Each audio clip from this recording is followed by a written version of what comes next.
समूलोन्मिलिता अनादि सकल क्लेशाय। यहाँ पर सिद्धसेन दिवाकर सूरी महाराजा वर्धमान शक्रस्तव के प्रथम आलापक का अंतिम विशेषण, पहला आलापक यहाँ पूर्ण होने जा रहा है और उसके अंदर क्या बताया? समूलोन्मिलिता अनादि सकल क्लेशाय।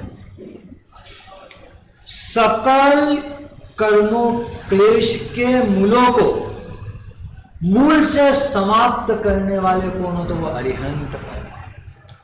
लगता है इसकी कल्पना कर करके देखो, हमको अगर सुख चाहिए और कल्पना के बाहर के सुखों को अगर चाहिए तो उसकी एजेंसी किसके पास है?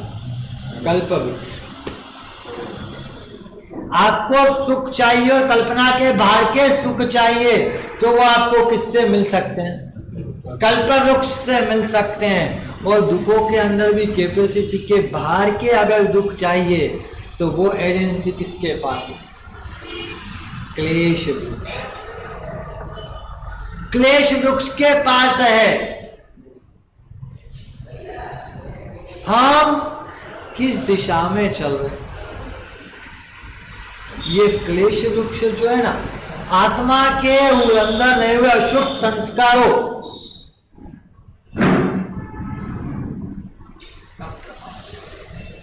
वो अशुभ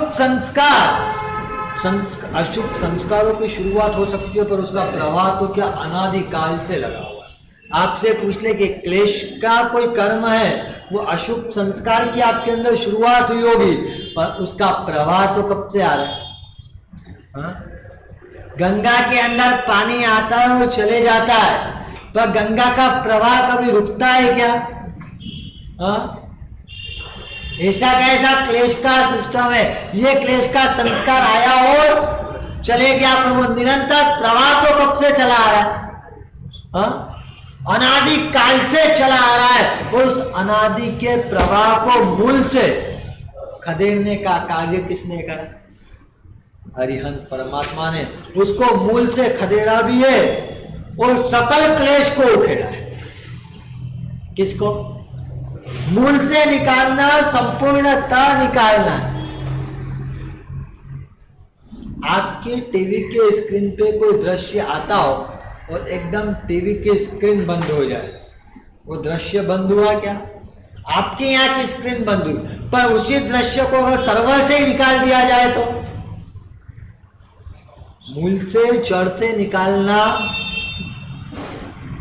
किस चीज को? वो बात यहाँ पर शास्त्रकार भगवंत वही बता रहे, उस स्क्रीन को गायब कर दो, स्क्रीन पे बंद हो जाए और एक सर्वर में से निकल जाए।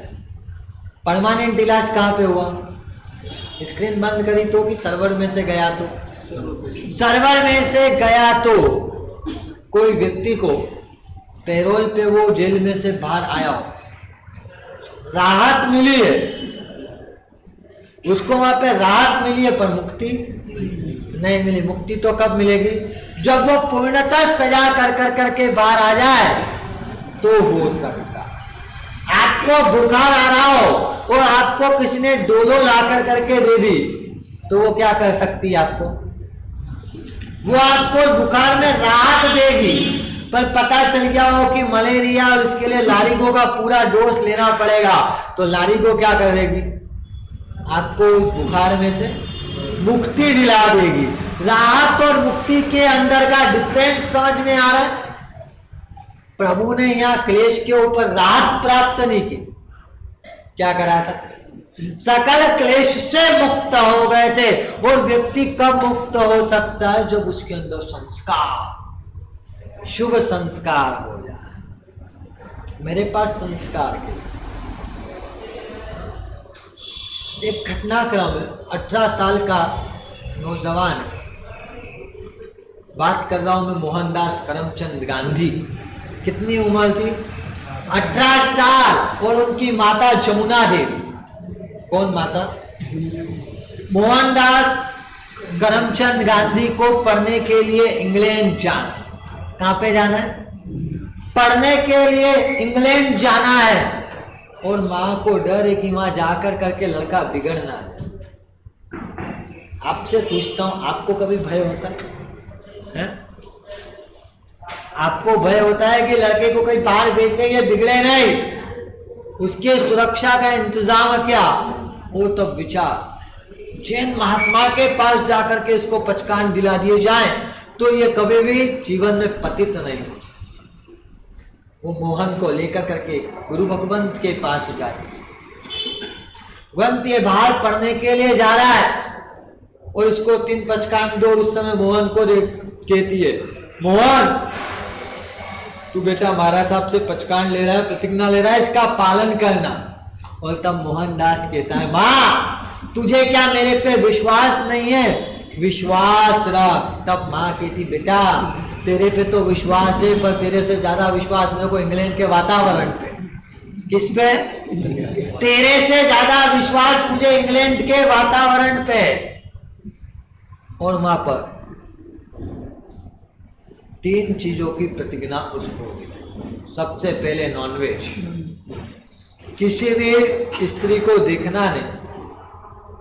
और 3rd नंबर पे उसको दिलाई ड्रिंक करना नहीं। ये 3 चीजों की प्रतिज्ञा वहां पर कराई। सोचो अगर ये 3 प्रतिज्ञा जमुना देवी ने अगर नहीं करा होती तो वो मोहनदास करमचंद गांधी में से महात्मा गांधी के रूप में बन पाए होते क्या? हाँ, इन 3 प्रतिज्ञाओं के मूल में क्या था? संस्कार का रक्षण। आज आपसे मैं पूछूं, आपके संस्कारों का रक्षण आप कितना करते? हाँ? आपके अंदर आपके संस्कारों का रक्षण कितना होता है? हम जब इस संस्कार तत्व को पकड़ कर करके चले। क्रिकेट का मैच आप सब लोगों ने देखा होगा।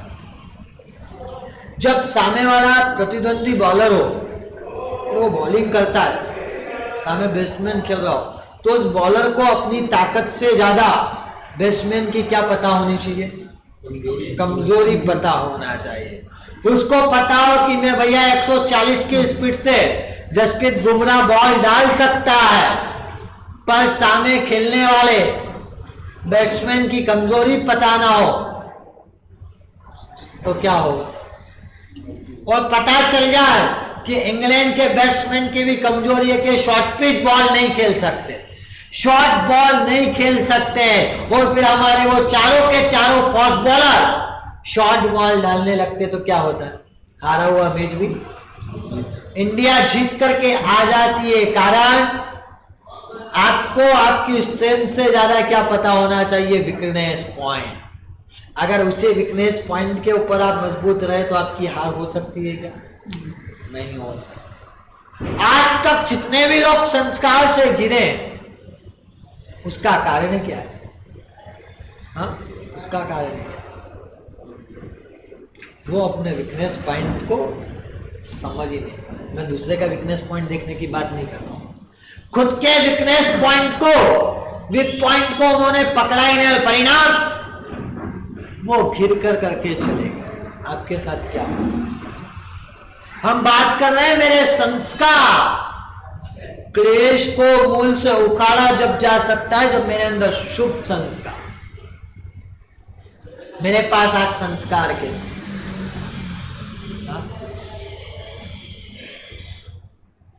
अच्छा, मैं आपसे एक बात पूछता हूं, आपसे ज्यादा सत्व किस व्यक्ति के पास? युधिष्ठिर में ज्यादा सत्व था कि आप में ज्यादा सत्व? युधिष्ठिर। अगर हम महाभारत के सब पात्रों को देखें तो महाभारत के अंदर सबसे गुणवान पात्र कौन आता है? धर्मराज युधिष्ठिर। धर्मराज युधिष्ठिर सबसे गुणवान पात्र लगता है आपको? धर्मराज युधिष्ठिर सबसे गुणवान पात्र। देखो क्या वो उस समय की सभ्यता और क्या कल्चर था। धर्मराज युधिष्ठिर अपने खंड में बैठे चारों भाइयों के साथ, और विदुर आते। विदुर कौन था? युधिष्ठिर के कौन थे? काका। काका थे विदुर। विदुर आते और बोलते दुर्योधन ने आपको काय का आमंत्रण देने के लिए भेजा है? हाँ, जुगाड़ का आमंत्रण, जुए का, गैम्बलिंग का आमंत्रण देने के लिए भेजा है। पर सही बोल रहा हूं, गैम्बलिंग में जाने जैसा नहीं है। आप ना बोल दो, मैं जाकर के ना कह दूंगा, पर वहां आने जैसा नहीं है। कौन बोल रहा है ये? अब इस जगह अपन अपनी बात, आपको आपका 15 लोगों का सर्कल हो और वो 15 लोग किसी क्लब के अंदर जा रहे हो और आमंत्रण देने की बातचीत आपको कही हो, आप सामने वाले को जाकर के आमंत्रण इस तरह से दे सकते हो? भैया वहां जाने का आमंत्रण देने आया हूं, पर वास्तव में वहां पर जाने जैसा तो नहीं। हाँ, जाने जैसा नहीं है, पर मजबूरी में काम मुझे सौंपा है तो आना पड़ा। वो सत्य है। हाँ, बेटा आकर करके आपको बोले पापा मेरे को मूवी देखने के लिए जाना है रात को, सही बताओ आप उसको ना कर पाते? आपका मन ना कहने का होता है, पर या तो आपको कुछ काम होता है तो चलो अच्छा है मेरा काम नहीं कराऊंगा, जाए तो अच्छा है, तो आप उसको भेज देते हो। दूसरे नंबर पे उसको ना कहने के लिए लॉजिकली कारण ही आपके पास नहीं। यहां पर विदुर वहां पर आमंत्रण देने आया, आमंत्रण के साथ भी क्या बोल रहा है? हाँ? जाने जैसा नहीं है। क्या जवाब दिया, क्या संस्कार होंगे? और तब वो युधिष्ठिर बोलता है, तात आप आमंत्रण लेकर करके आए हो और सामने वाले का आमंत्रण ठुकराओ, वो तो हो नहीं सकता। मैं वहां पे आऊंगा, देखूंगा, पर खेलूंगा। कौन कह रहा है? धर्मराज युधिष्ठिर कह रहा है, अरे भैया ऐसा हो ही नहीं सकता है, जो देखने आए और खेले नहीं। आप में से भी सब शेयर मार्केट में जो व्यक्ति आदि होता है, सबसे पहले सही बताना, खेलने जाते हो कि देखने जाते हो? हाँ, पहले देखने जाते हो और देखने के बाद व्यक्ति कब खेलना शुरू कर दे पता ही नहीं चल सकता। यहाँ पे धर्मराज युधिष्ठिर, जिसको अगर महाभारत के अंदर श्रेष्ठतम पात्र को अगर देखना हो तो श्रेष्ठता के शिखर पे कौन थे? धर्मराज युधिष्ठिर। वो ये जवाब देते हो तब विदुर क्या बोल रहा? भैया ये बात मत कर, वहां पे जाकर के व्यक्ति देख करके देखे और खेले बिना रह जाए, ये संभव नहीं है। अरे वो तो मैं देख लूंगा, आपको मेरे पे विश्वास नहीं है क्या? कौन बोला ये? आपको मेरे पे विश्वास नहीं है? भैया विश्वास की बात नहीं है, पर वहां जो जाता है वो खेलता ही है, इसके लिए तू तो ना बोल दे। किसी ने प्रेम से आमंत्रण भेजा हो तो उस आमंत्रण को मैं क्या नहीं कर सकता हूं? ठुकरा नहीं सकता। और इस प्रेम के आमंत्रण के ऊपर एक बिग पॉइंट युधिष्ठिर को कहा लेगा? कहां पे लेकर कुछ जगह लेगा, वहां से पूरा जीवन बर्बाद कर। वहां जाने के बाद भी क्या परिस्थिति होती है? संस्कार, युधिष्ठिर जैसा पात्र जिसको सत्व में आदर्श माना जा सकता है, जिसको सत्य में आदर्श माना जा सकता है, जिसको धर्मराज की पदवी से नवाजा गया, वो युधिष्ठिर ऐसा कर सकता है क्या? उसके पास मैच्योरिटी आपके पास ज्यादा थी कि उसके पास मैच्योरिटी ज्यादा थी? हाँ, मैच्योरिटी किसके पास ज्यादा थी? युधिष्ठिर के पास आपसे ज्यादा मैच्योरिटी थी। सत्व भी आपके पास ज्यादा था कि उसके पास ज्यादा? सत्व भी उसके पास था। विषम परिस्थितियों में भी जो चलायमान ना हो, वो पावर किसके पास थी? हाँ, युधिष्ठिर के पास। ऐसा युधिष्ठिर भी उसको तात ना कह रहे, बोल रहे बेटा वहां जाएगा तो पूरा परिवार का विध्वंस हो जाएगा, तुझे वहां जाने जैसा नहीं। और वहां पे युधिष्ठिर जवाब देता है, तात मेरे पे विश्वास रखो, मैं आऊंगा पर खेलूंगा। और तब विदुर कहते बोले ठीक है, इस वंश की मर्यादा अगर तुम वहां गया तो वो खत्म हो जाएगी। तो भी वहां पर युधिष्ठिर पहुंचते।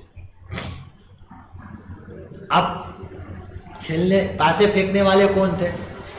शकुनी और सामने दुर्योधन। और वहां पे गए और दुर्योधन ने कहा आओ युधिष्ठिर, स्वागत है आपका, आओ खेलो। तब युधिष्ठिर सामने खेलने नहीं आया हूं, मैं काय के लिए आया हूं? देखने आया हूं, खेलता नहीं, क्योंकि इसमें हारने की कोई लिमिट नहीं होती। और फिर वो देना कहा। और तब दुर्योधन एक वाक्य बोलता, युधिष्ठिर आप जैसा व्यक्ति ऐसा कहेगा तो फिर किसके शब्दों पे विश्वास रखा जा सकता है? दुर्योधन को मेरे पे विश्वास किसको लगा? युधिष्ठिर को। जिसने आज तक कभी मेरे से प्रेम से बात नहीं करी, उसको भी मेरे शब्दों पे क्या है? विश्वास है। उसको शब्दों पे मेरे विश्वास है तो एक बार अपनी किस्मत, हाँ, एक बार तो इसको अपने विश्वास के कारण एक बार तो बैठना है। क्या परिस्थिति वहां पर हो रही है? आचार्य व्यास ने इस वर्णन को किस तरह से वहां पर बताया। व्यक्ति संस्कारों से कितनी जल्दी नीचे गिर जाता है, इसका जीता जागता उदाहरण हो तो वो कौन सा? युधिष्ठिर का लिया जा सकता है। मेरे पास भी क्लेश के संस्कार कब से पड़े हुए। यहाँ पे क्लेश शब्द लिया है, पर क्लेश से शब्द से सकल क्लेश से इन्होंने किस चीज को ले लिया? सारे के सारे अशुभ संस्कारों की बात हो गई। उसमें मोह भी आ गया, क्रोध भी आ गया, मान भी आ गई, माया भी आ गई, लोभ भी आ गया, राग भी आ गया, द्वेष भी आ गया, भय भी आ गया, जुगुप्सा भी आ गई, हास्य भी आ गया, रति भी आ गई, अरति भी आ गई, काई के अंदर आ गई सकल क्लेश। प्रभु ने इन सब दुष्ट संस्कारों को मूल से उखाड़ा। एक संस्कार लगता है व्यक्ति को जीवन को बर्बाद कर सकता है। धर्मराज युधिष्ठिर एक अपने वीक पॉइंट को पहचान नहीं पाए, मेरी वीकनेस क्या है, और उस वीकनेस को दूर नहीं करा। परिणाम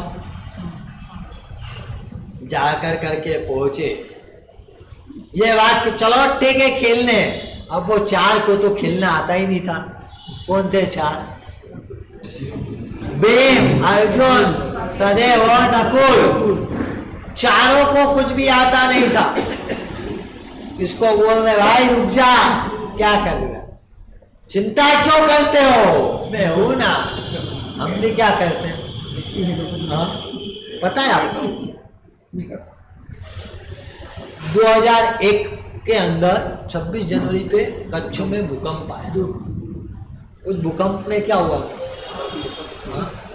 जब भूमिकंप होती है, भूकंप आता है, तो कुछ लोग दब जाते हैं, कुछ लोग मर जाते हैं और कुछ लोग बच जाते हैं।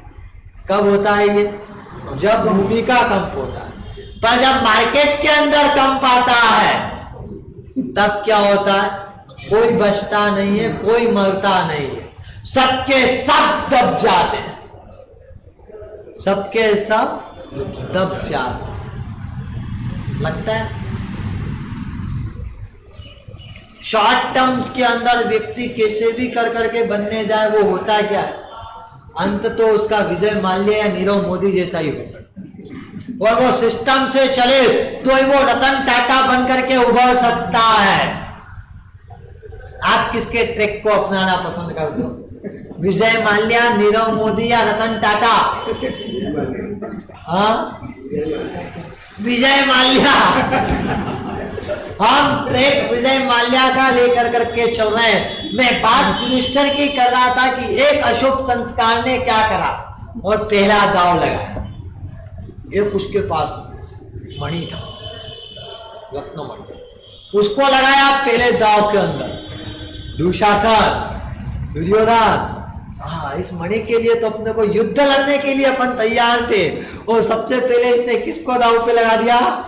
इसे मणि को शकुनी ने पासे फेंके। क्या हुआ? हाँ, पासे फेंके और मणि किसका हो गया? दुर्योधन के पास। ओह, सो के अंदर खुशी का माहौल। वाह, ये तो ऐसे ही आ गया, जिसके लिए जंग लड़ने का सोचा था वो कैसे मिल गया। और यहाँ युधिष्ठिर का चेहरा कैसे होगा? ओह, मणि खो दिया, अब क्या कर? मणि को तो वापस लाना पड़ेगा। मणि को वापस लाने के लिए क्या करना है? दूसरे चांस के ऊपर उसने लगाया अपना राजरथ, हस्तिनापुर का राजरथ, जो देव अधिष्ठित था, जिसके अंदर हस्तिनापुर नरेशी बैठ सकते थे। उस रथ को काई पे लगा दिया? काई पे लगाया? ये रथ दूसरे नंबर पे लगाया। यहाँ पे आचार्य व्यास ने कल्पना करी होगी, पर इस कल्पना के साथ हमको हमारी परिस्थिति लेकर करके चलना है। हम हमारे अशुभ संस्कार, कुसंस्कारों के कारण हम कैसे डाउनफॉल होते हैं, और एक मानव के अंदर रही उसकी मानवता कैसे नीचे गिरती गिरती गिरती गिरती चली जाती है, और वो कैसे अर्श से फर्श पे आ जाता है, वो मानव होते हुए भी कैसे दानव बन जाता। यहाँ पे कौन है? धर्मराज युधिष्ठिर। सबसे पहले मणि हारा, मणि हारने के बाद दूसरे नंबर पे दाव पे क्या लगा दिया? अपना रथ फिर पास है देखे, रथ भी किसका हो गया? हाँ, ओह, रथ भी गया। अब क्या कर? अब किसको दाव पे लगा? मेरा रथ भी ले गया। कौन ले गया रथ? दुर्योधन। अब हारे वो कैसे? वहां पीछे बैठे बैठे भीम अर्जुन, अरे भाई क्या कर रहा है? अब तो उठ जा, गया वो गया, अब अपने को आगे नहीं नहीं नहीं, वापिस लाना पड़ेगा। आपके साथ भी होता है, व्यक्ति शेयर मार्केट में जाता है, व्यक्ति कमोडिटी में जाता है, व्यक्ति क्रिकेट में जाता है, व्यक्ति नंबर में जाता है, वहां गैम्बलिंग के अंदर उसके साथ भी क्या होता है? पहले 5 लाख गए, पहले उसका अगर नसीब खराब होना तो समझ लेना तो ही गैम्बलिंग में आपने पहली बार में पैसा कमाया। अगर आपका नसीब बिल्कुल तलिए पे बैठा हुआ हो तो समझ लेना कि आपके पास प्रथम टाइम के अंदर क्या आ जाएगा? पैसा आ जाएगा, क्योंकि वो आया मतलब अब वो 100 गुना लेकर करके जाने वाला। यहाँ भी क्या हो रहा था? आपके पास पहले 5 लाख जाते, 10 लाख जाते, फिर घर का सोना जाता है, फिर पत्नी के गहने चले जाते हैं, फिर मंगलसूत्र चले जाता है। यही परिस्थिति होती। एक कुसंस्कार व्यक्ति के जीवन में कितना विनाश ला देता।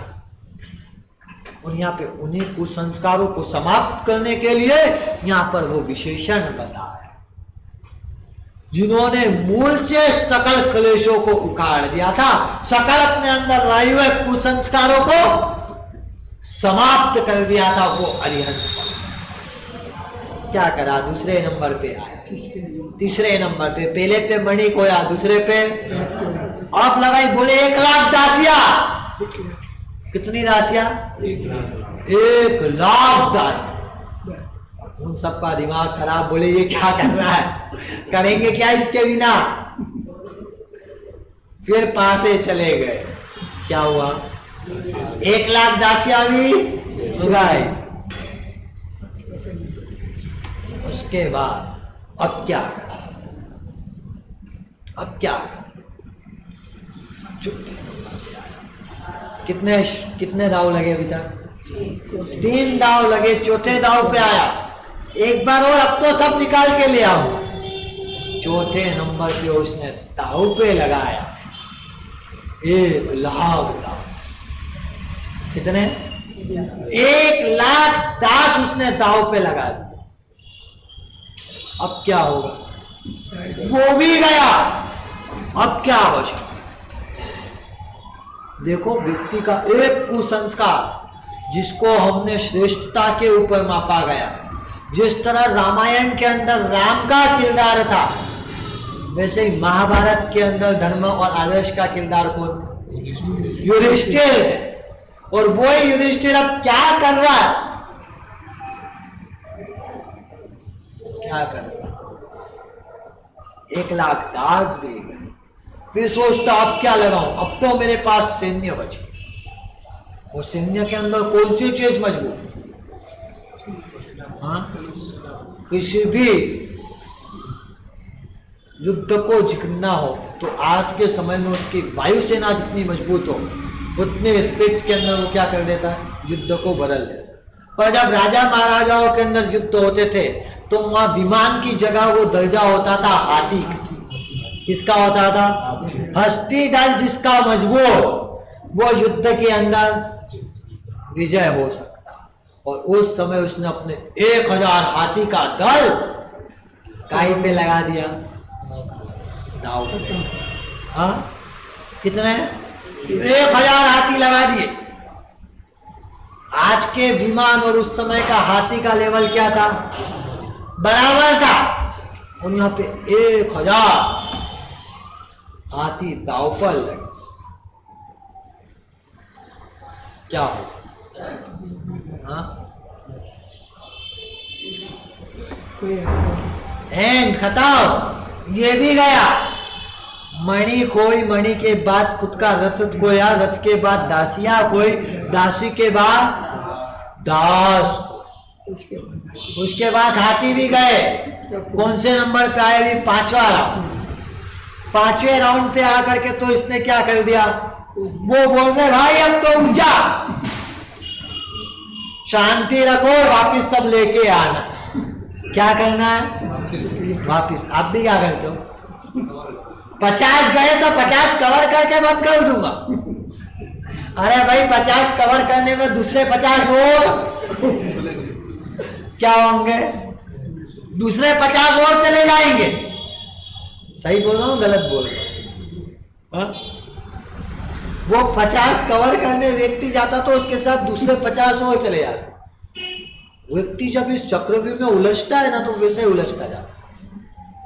ठीक है, लेकर के आते हाथी को छोड़ा था, फिर दूसरे पे दांव पे लगाया उसने। क्या लगाया? अब किसको दांव पे लगाया? हाँ, अब उसने सीधे लगाए 50,000 रथ। युद्ध के लिए जिनको टैंक की उपमा दी जाती है, देखो अपनी सैन्य को भी राजा दास दासियों से परिवृत होता है, वो तो पहले ही चले गए। उसके बाद राज्य अगर जितना हो, नया राज्य भी बनाना हो तो क्या चाहिए? सैन्य पीछे होता। दुशासन और दुर्योधन सब क्या हो रहे को आनंद बना रहे हैं, काहे के लिए?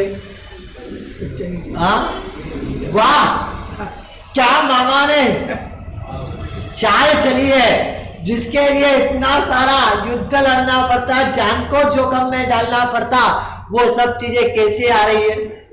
हाँ, सिंपल इजी गोइंग आ रही है। मान गए मामा के दिमाग को। है?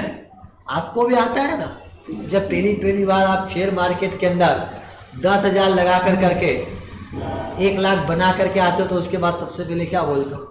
एक लड़का था, अभी पिछले साल की बात करता हूँ, जब सितंबर के अंदर आपका ये हुआ था IPL, 1 साल पहले की घटना है। भोपाल के अंदर चातुर्मास था, शायद ड्रीम 11 में अपना आज लक चल गया। 50 रुपए की टीम खरीदी थी और 25,000 रुपए आ गए। कितने आ गए? उसके बाद पता चला जब IPL खत्म हुआ तो साहब मेरे पास अकाउंट बैलेंस पड़ा था, बचत कर करके 5 लाख रुपए जमा करे थे, वो 5 लाख रुपए कहीं में पूरे हो गए। ड्रीम 11 में पूरे हो गए, मिला कुछ भी नहीं मिला। 25 आए थे तो उसको लगा था कि अब तो ये 60 मैच है और इन 60 मैच में मैं 25 से क्या कर लूंगा? 50 रुपए से 25,000 बना लिए, तो अभी 25,000 से तो मैं 25 करोड़ बना के निकल जाऊंगा। ड्रीम 11 से किसी ने कुछ कमाया हो कि नहीं कमाया हो, पर ड्रीम 11 के ऑनर ने 840 करोड़ रुपए कमा लिए। क्योंकि वो ड्रीम 11 बनाने वाला बिल्कुल शकुनी का भाई था। कौन था वो? और बाकी जितने भी लोग थे जो उसको ड्रीम 11 को खेलने वाले थे, वो सब कौन थे? वो सब युधिष्ठिर थे। शकुनी एक ही होता है, युधिष्ठिर सब बन सकते हैं। वापिस आ रहा है आपका आईपीएल। तो बात चल रही थी हमारी वो युधिष्ठिर की। यहां पर उसने अपने कितने लगा दिए रथ? 50,000 रथ गए। कौन सा राउंड आया? छठा राउंड में 50,000 रथ भी खो दिए। 7वें नंबर पे आया अपने विश्वास पात्र 60,000 सैनिक। जिन सुबुतों के ऊपर युद्ध का दारोमदार था, ऐसे जो विश्वास पात्र थे और जो युद्ध कला के अंदर सबसे श्रेष्ठ रूप से पारंगत थे, वो 60,000 योद्धाओं को उसने क्या कर दिया? 7वें राउंड पे दांव पे लगाया। जैसे ही उनको लगाया, क्या हुआ? सब खत्म। आदमी भी ऐसे ही हारता है। गैम्बलिंग का एक असंस्कार जीवन के अंदर आता है तो व्यक्ति को कैसे नीचे ले जाता चले जाता है, ले जाते चले जाता है, ले जाते चले जाता है। यहाँ तक आते आते युधिष्ठिर की संपत्ति क्या हो गई? खत्म। अदास दासी गए, धन दौलत गई, उसके बाद सैन्य गया, हथियार गए। अब क्या बचा? अब क्या बचा? सब गया। अब कैसे लड़ा जाए? अब कैसे बचा जाए? इसका चिंतन कौन कर रहा? कोई बात नहीं। जब व्यक्ति भी सब कुछ चले जाता है, उसकी लिक्विड इनकम, कैश खत्म होती, फिर आप कहीं पे हाथ आजमाने जाते हो? घर में बचा गोल्ड, वो बस ना चले हो, नहीं तो अब आपकी किडनी बेच के भी लगाओ, आंखें बेच करके भी लगाओ। अब करना क्या? यहाँ तो गोल्ड भी गया, सीधा कोई बात। अब 8वें रहो। नकुल को दांव पे लगाया। किसको दांव पे लगाया? नकुल को दांव पे लगाया। नकुल को दांव, अर्जुन और भीम भाई क्या कर रहा है? चिंता क्यों करते हो? नकुल पे सब जीत के वापिस लेके आ जाऊंगा। भाई को दांव पे लगा दिया। कैसी परिस्थिति का निर्माण लग रहा है, कैसी स्थिति व्यक्ति करता चले जाता है। आपने ऐसा नहीं किया होगा, आपने पहले पैसे लगाए होंगे, फिर आपकी रकम लगाई होगी, फिर आपके पास जो एफडी पड़ी होगी उस एफडी को तोड़ करके लगाया होगा। होता है ना? व्यक्ति शुरुआत में अगर 1000 रुपए लगा के 10,000 लेकर के आ जाए तो वो अपने आप को क्या समझ बैठता है? हाँ, एक भाई साहब चेन्नई के अंदर रात्रि प्रवचन चल रहा था। रात्रि प्रवचन का विषय था शेयर बाजार किस स्मॉल हॉल। उस विषय पे प्रवचन चल रहा था। प्रवचन के बाद वो खड़ा हुआ, बोले साहेब मैं पहली बार दोस्त के साथ देखने बैठा और देखते हुए मैंने देखा यार कि कुछ नहीं कर रहा है। दिन भर उसके साथ बैठा, 10 बजे खोला, 3 बजे तक ऑफिस में उसके साथ बैठा रहा, फोन उठाता लगाता उठाता लगाता। जब वापस 3 बजे मार्केट बंद हुआ तब उसका हिसाब बना तो बोले 1.5 लाख रुपए कमा लिए उसने। मेरे को बड़ा आश्चर्य लगा, साला मैं सुबह ऑफिस खोल के बैठता हूँ, दुकान पे इतना सब माल बेचता हूँ, करीबन 10 लाख का व्यापार करता हूँ, तो भी मेरे पास बचता कितना है? 20,000 रुपया। और यहाँ पे तो पूंजी कितनी लगाई? कुछ भी नहीं लगाई और निकाल के कितना ले गया? 1.5 लाख। मैंने कहा आज अगले दिन मैंने भी अपना दुकान पे लगाया ताला और मैं भी कहाँ पहुंच गया? हाँ? उसके ऑफिस में मैं आज तो यही काम, हमारी भी यही स्थिति है। आज तो अब यही काम, मुझे मेरे संस्कार कहाँ लेकर करके जाते। वो पहुंचा, बोले शुरू दिन तो मैं कमा के ले आया, पर शायद 1 महीने बाद मैंने 17 लाख रुपए का नुकसान किया। घर पे आके सब भाइयों को बताया। उसके बाद भाइयों ने कहा भाई साहब कुछ भी हो गया, अब कल से कहीं जाने की आवश्यकता नहीं है, अपने वापिस आ जाओ। और वो अकल आ गई। उसके बाद मैंने वहां जाना बंद कर दिया कि मेरे को जो 20,000 रुपए मिल रहे दुकान पे वो ज्यादा अच्छे हैं, क्योंकि उस 20,000 में ये तो पक्का है कि जाना नहीं आना ही है। पर वहां पे तो दिखता पहले थोड़ा सा और फिर जाता सब कुछ है। ऐसी परिस्थिति यहाँ पर हुई और ये व्यक्ति भी कहाँ से भाई पे आ गया। भाई से भी वो आगे बढ़ता चले जाता है। एक गलत संस्कार कहां लेकर करके जा रहा है। भाई पे ही रुक गया। नकुल को हारा, सदैव को हारा, फिर अर्जुन को लगाया, अर्जुन को हारा, भीम को हारा। 11वें दाव तक तो सब चले गए। अब 12वें दाव पे किसको लगाना? हाँ, स्वयं को दाव पे लगाया और खुद को भी हार गया। तब बोलता है अभी भी ये दाव पे लगाने के लिए। व्यक्ति क्या करता है, विनाश के समय उसकी परिस्थिति कहां चली जाती, कैसी स्थिति का निर्माण वो कर बैठता है। और वहां पे वो लास्ट पे द्रौपदी को भी दाव पे लगा देता है। द्रौपदी को भी दाव पे लगा देता है और हार जाता है। पूरे के पूरे महाभारत का सबसे करुण दृश्य अगर कहीं आता हो जिसको देख करके आंखों में आंसू आ जाते हैं, वो दृश्य का निर्माण होता है। हम यहाँ पर सबसे खराब रूप के अंदर उस पात्र को देखते दुशासन, कि दुशासन अपनी दुष्टता बताने के लिए आया, पर दुशासन से ज्यादा बड़ी दुष्टता क्या युधिष्ठिर ने नहीं बताई? युधिष्ठिर का रोल क्या कम था क्या? दुशासन को हमने खराब माना, पर दूसरे एंगल से देखने जाए तो क्या युधिष्ठिर सही था? और उस समय धृतराष्ट्र बोलता है कि ये अनर्थ हो जाएगा तो प्रलय आ जाएगा, क्योंकि नारी के पास सरस्वती भी और शक्ति भी, और ये अन्याय हो रहा है। और उस समय वो उस द्रौपदी को कहते मांग तू वरदान मांग। धृतराष्ट्र वरदान मांगने का कहता है। और पूरे के पूरे महाभारत के अंदर अगर युधिष्ठिर को गाल पे चाटा मारा हो तो वो चाटा मारने का सामर्थ्य बताया था द्रौपदी।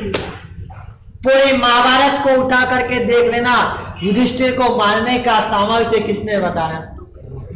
एक ही तमाशा पड़ा होगा, और वो चाटा पड़ा तो किसके हाथ का? द्रौपदी के हाथ। जब वरदान मांगने का बोला तो क्या मांगा द्रौपदी? हाँ, मेरे पति युधिष्ठिर का स्टेटस वापस से आप रिफिलिंग करो। धृतराष्ट्र ने वरदान मांगने का बोला, धृतराष्ट्र किसी और अपेक्षा से बोला तो इसने क्या मांग लिया? युधिष्ठिर को का जो सम्मान खोया है वो सम्मान उसको वापस दे दिया जाए। विचार करो, अपनी इमेज बचाने की बजाय जिसके कारण मेरी इमेज थी वो ही गई, तो खुद की इमेज की जगह भी उसने किसकी इमेज मांगी? युधिष्ठिर की। जो प्रतिष्ठा उसने खोई थी, उस प्रतिष्ठा को, उस साख को वापस से लौटाने की बात कर दी। उस समय युधिष्ठिर के चेहरे के क्या हाव भाव, कैसा वातावरण का वहां निर्माण हुआ होगा। एक गलत संस्कार, वो अगर विदुर की बात मान गया होता, हमने दुशासन को जितना गुनहगार माना उतना ही गुनहगार कौन निकला? युधिष्ठिर भी था। एक कुसंस्कार, एक खराब संस्कार, एक कुसंस्कार व्यक्ति को कहां पर लेकर करके चले जाता है। ये महाभारत का दृश्य हमको बताता है। हम हमारे सकल क्लेश को उखाड़ने का सामर्थ्य अरिहंत परमात्मा के पास था। उन अरिहंत परमात्मा के पास से हम हमारे सकल क्लेशों को भले समाप्त ना कर सके, पर कम से कम मेरे अंदर जो रही हुई बैड हैबिट्स उसको तो मैं अवश्य में क्या कर सकता हूं? तिलांजलि दे सकता हूं। ताकि युधिष्ठिर जैसा पात्र होने के बाद भी मैं अपने आप को कलंकित ना कर सकूं। बस इस भाव को लेकर करके आगे बढ़ना। जिन आज्ञा के विरुद्ध कुछ कहा हो तो कर